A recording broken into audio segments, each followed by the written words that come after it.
Bueno, voy a comenzar con mi pequeña presentación. Mi nombre es Mario Reyes y les voy a hablar sobre el sistema de alerta temprana por deslizamientos en El Salvador.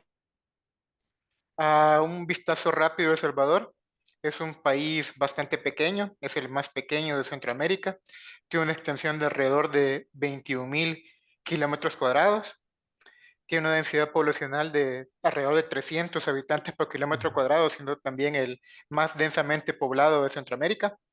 Nuestra época lluviosa va de mayo a octubre y tenemos un promedio de lluvia de alrededor de 1.800 milímetros por año. Ah, Afectados frecuentemente por huracanes, tormentas tropicales que con frecuencia también resultan en deslizamientos e inundaciones. Tenemos un gran historial de eventos meteorológicos extremos que nos han afectado, más en años más recientes. Y entre esas consecuencias que tienen estos eventos son los deslizamientos. Aquí les muestro algunas fotografías de algunos, ah, no veo aquí, ahí está, algunos ejemplos de deslizamientos en El Salvador. Por ejemplo, este de la izquierda, que es un deslizamiento que ocurrió en septiembre de 1982 en el volcán de El Salvador. Fue un flujo de escombros que causó alrededor de entre 300 y 500 fallecidos. Es uno de los desastres más grandes que hemos tenido en época reciente aquí en El Salvador y principalmente los eventos que más nos han afectado o que han causado más destrucción han sido los lahares o flujos de escombros que se originan en volcanes. Aquí tenemos otro ejemplo de noviembre de 2009 en el volcán de San Vicente. Aquí fallecieron alrededor de 22 personas y afectó a un poblado que está al pie del volcán que se llama Verapaz. Este fue un evento bastante grande, originado, asociado también a una tormenta tropical combinada con depresión tropical. Y este de aquí abajo es el más reciente, que fue en octubre de 2020, un flujo de escombros en el flanco norte del volcán de San Salvador, de este mismo lugar donde se originó este, que fallecieron alrededor de 10 personas en ciertos lugares que estaban al pie del volcán. Un problema también bastante grande que tenemos es que hay mucha gente que vive en zonas que están cercanas a las quebradas o prácticamente dentro de las quebradas, entonces la exposición se incrementa mucho. En cuanto a nuestro sistema de alerta tempranos por deslizamientos, es un sistema que funciona a nivel nacional. Digamos que eso es relativo porque dado el pequeño tamaño que tiene El Salvador, solo 20.000 kilómetros cuadrados, en otro contexto sería, digamos, un sistema regional, pero funciona a nivel nacional. Es operado por Amenazas y Recursos Naturales, que es una dirección del Ministerio de Medio Ambiente y Recursos Naturales. Ah, Comenzó la fase preoperacional, digamos, en 2002, con la instalación de estaciones específicas para monitoreo de deslizamientos, porque anteriormente nuestra red de monitoreo de lluvia estaba pensada para propósitos hidrológicos. Entonces, con el establecimiento de predecesor al observatorio que se llamaba Servicio Nacional de Estudios Territoriales, que es el mismo observatorio, solo ha ido cambiando el nombre con los años, se comenzó la creación del sistema. Y el sistema ha estado operacional desde 2005 y los umbrales de lluvia han ido cambiando a lo largo de los años con los enfoques que se han utilizado. Hemos tratado de ir modificando los umbrales según hemos visto qué tan efectivos han sido para estamos. En cuanto a los modelos que usamos, usamos varios modelos. Uno de ellos es el modelo de deslizamientos del Central America Flash Flood Guidance Systems, o CAFGS, que usa lluvia estimada por satélite basada en un hidroestimador que es corregido por el sesgo por pluviómetros. Esta es la entrada principal.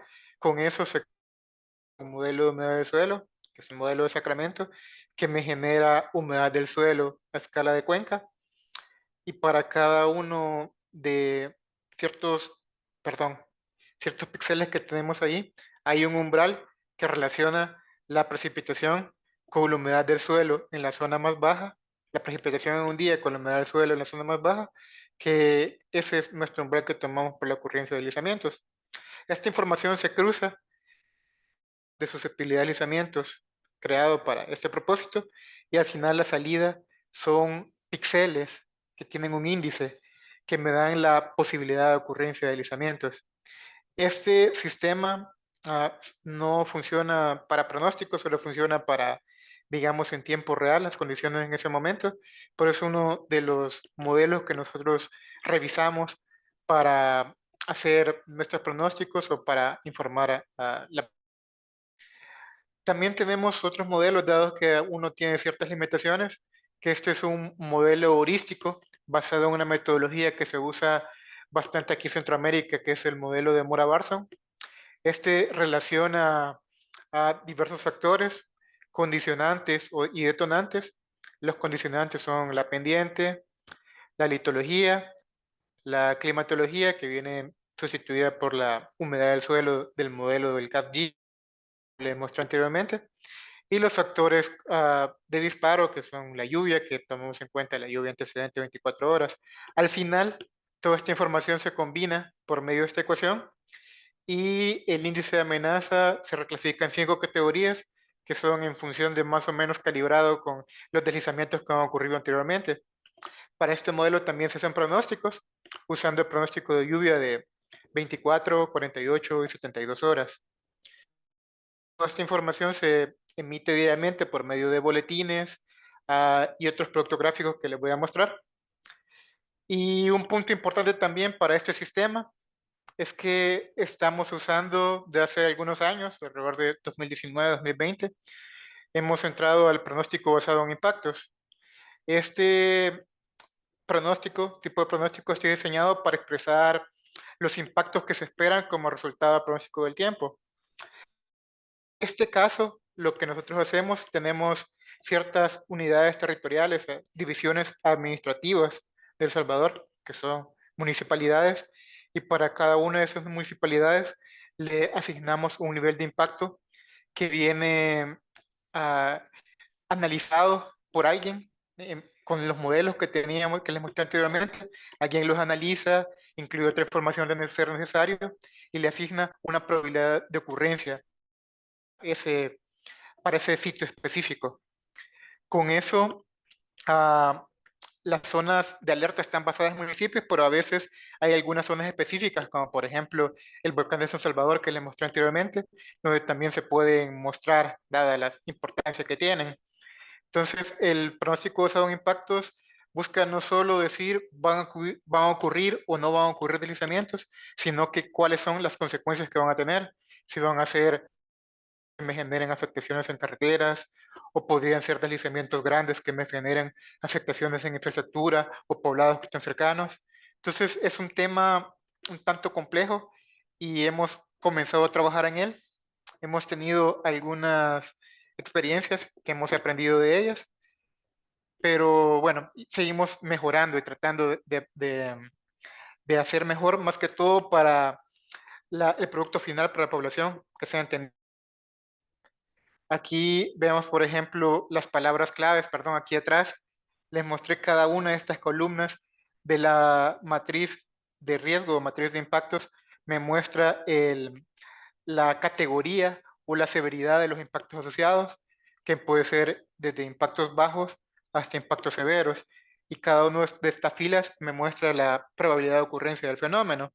Entonces, las categorías o los descriptores que nosotros usamos, aquí hay algunos. Por ejemplo, si estamos en la categoría más baja, que es el color verde, usamos la palabra clave de vigilancia y hay algunas condiciones, por ejemplo, para eso, si son impactos bajos, esperaríamos que ocurran deslizamientos, pero que no interrumpan la movilidad o conectividad, o ya para impactos severos, que es la categoría más alta, generar daños y pérdidas en infraestructura y movilidad y conectividad. Entonces, esto es lo que nosotros hacemos. Un punto importante también para esto, que ya la asignación del nivel de impacto en este momento se basa en la opinión experta del analista, en la experiencia que tenemos, en algunos datos estadísticos de ocurrencia de deslizamientos, pero no hay un modelo como tal, sino que el nivel de impacto es asociado de manera un tanto subjetiva. Estamos trabajando también para ver si podemos tener más datos para poder ver si lo para esto. Y en cuanto a la comunicación de la información, ah, sí hemos, desde algunos años, hemos intentado hacer la información que generamos visualmente más agradable para la gente o que sea más fácil de entender. Por ejemplo, aquí este es uno de los infografías que se hacen, donde se hace en conjunto para todas las fenómenos que se pronostican en un centro de monitoreo integrado que tenemos aquí. Por ejemplo, se pronostican para este caso probabilidad alta de inundaciones urbanas y deslizamientos y probabilidad media de, por ejemplo, de crecidas repentinas y caída de árboles. También tratamos de generar productos para que salgan en redes sociales como X o Facebook, en la que ponemos mensajes con atención específica a algunas zonas que nosotros creemos que podrían. Y ya para ir terminando, para que no hacer muy larga mi presentación, hay algunas lecciones que hemos aprendido a lo largo de estos años. Por ejemplo, que las salidas de los modelos son solamente una guía y la experiencia que puede tener un analista a la hora de tomar toda la información que se tiene, interpretar resultados, es bastante importante. A veces los modelos dan resultados que pueden estar sobre pronosticando o subpronosticando el fenómeno. Conocemos los limitantes de los modelos, entonces es importante no solo usar el modelo, sino que usar toda la información que tenemos disponible. Otra cosa que hemos aprendido en estos años es que la información, la comunicación de la información debe hacerse de la forma más clara posible. Hemos cambiado algunos descriptores de las categorías de probabilidad de ocurrencia y deslizamientos que teníamos porque nos damos cuenta que la gente, por ejemplo, usábamos estable en lugar de muy baja, entonces eso causaba confusión entre las personas. Hemos ido aprendiendo de esos y el uso de recursos gráficos ha ayudado bastante.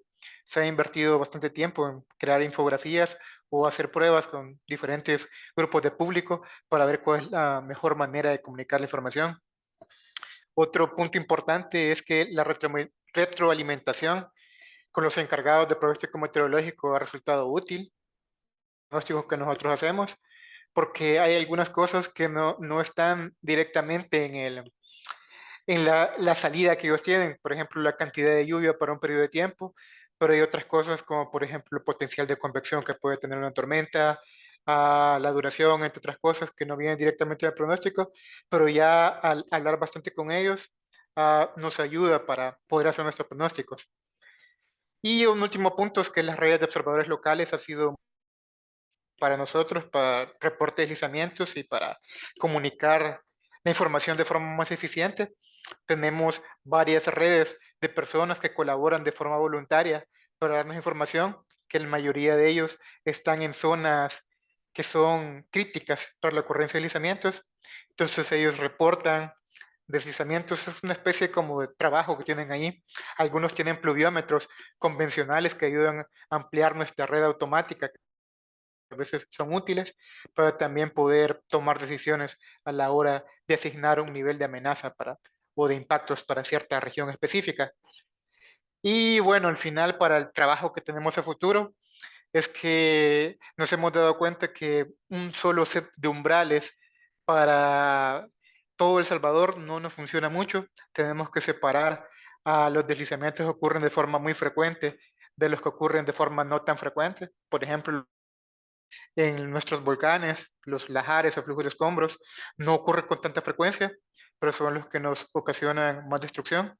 Entonces, hay otro tipo de deslizamientos que ocurren en carreteras, que ocurren muchos durante todo el año, pero es muy conservador tomar el umbral para deslizamientos de carreteras, para todos los tipos de deslizamientos que ocurren en El Salvador. Entonces, es algo que tenemos que trabajar. También la mejora de materiales para la comunicación de información, que eso es muy importante, siendo teniendo retroalimentación de la gente a la que va dirigida la información. Principalmente, digamos que nuestro cliente principal es la protección civil, pero también los usuarios finales a veces tienen sugerencias que son importantes. Y un Un último minuto, punto, Mario. Ok, es la automatización de tareas para la generación de información, que es algo que hemos avanzado y que pensamos seguir continuando. Bueno, solamente eso. Muchas gracias. Qué precisión. Muchísimas gracias, Mario. Súper interesante.